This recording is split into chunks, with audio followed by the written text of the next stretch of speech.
Chair now recognizes the gentleman from Texas, Mr. Green, Ranking Member of our Oversight and Investigation Subcommittee. Thank you, Mr. Chairman, and thank you, Mr. Secretary, for this appearance today. Mr. Secretary, let's talk for just a moment about Dodd-Frank. I believe it to be an exceedingly important piece of legislation.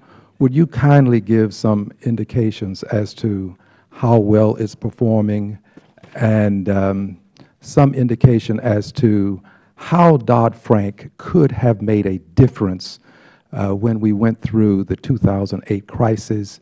As you know, AIG was styled an insurance company. Could you please elaborate to some degree? Congressman, I think that we have made an enormous amount of progress making our financial system and the global financial system safer, and therefore the economy safer. We have taken action that raises the capital held by banks so that they are able to absorb, and financial institutions that are significant, so that they are able to absorb the risk that they're taking on. We have put in place consumer protections that didn't exist before to prevent the kind of practices that kind of metastasized in the pre-financial crisis days through the subprime lending problem. I think that if you look at the kind of back end when institutions hit a difficult time, we've put in place resolution practices through both procedures like orderly liquidation authority and resources like the orderly liquidation fund to make sure that insurers like the FDIC can manage without having to turn to taxpayers for the kind of support that was required in 08, 09.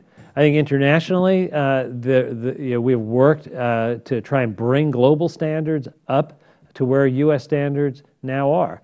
I know that this committee asks a lot of questions about the FSB, but what the FSB fundamentally is, it's a way for us to drive the conversation internationally so that it won't just be the United States that has high standards, but there will be high global standards, which is so important.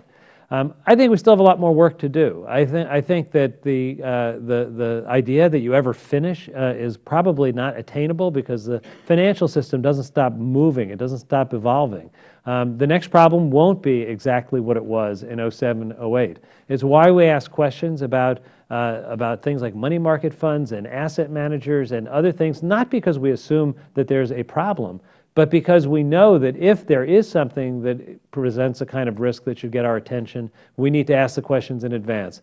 The fact that there is an FSOC, the fact that there is a council that brings together all of the relevant regulators and authorities to ask the question, what do we need to be thinking about to make sure that we protect financial stability? It didn't exist before. We now have that. We put out an annual report that lists in detail what we think the concerns are, and I think that the system is enormously more safe than it was before. The Consumer Financial Protection Bureau, one piece of the puzzle. Would you just give some indication as to how important it is? Well, Congressman, I think if you look at the work they've done, you look at the clarity with which mortgage documents are now prepared so that an individual middle-class person, a working person who's taking out a mortgage can actually understand the transaction they're entering into. Enormously important. The fact that you can't do things like low doc, no doc, loans, fees that are hidden, costs that explode in a way that you didn't understand when you were signing on to a loan product. I think that they have done enormously powerful work in that and many other areas. And I think notwithstanding the critique in some of the halls here, if you go to the communities, both of consumers and institutions that they deal with, there's a lot of respect for the quality of work that they've done. How important are living wills for SIFIs? Living wills are very important. Living wills for the largest institutions actually give you the ability to know if they were to hit the crisis point, do they have the ability to work out their problems on their own? It's why the review of living wills is such a serious piece of business, and it's hard. These are complicated organizations, and the fact that it's taking some time to get them hammered out shouldn't be particularly surprising. Having them in place will make the system incredibly more safe. And you've indicated that all legislation, and you've not said this directly, but legislation can be improved upon. Are you amenable to working with Congress to make improvements? Congressman, I've always been open to working with Congress to make the kinds of legislative changes that would improve financial oversight, improve the soundness of our system. What I haven't been open to is questions about whether the basic approach should be reevaluated or reversed. Thank you, Mr. Time of the gentleman is expired.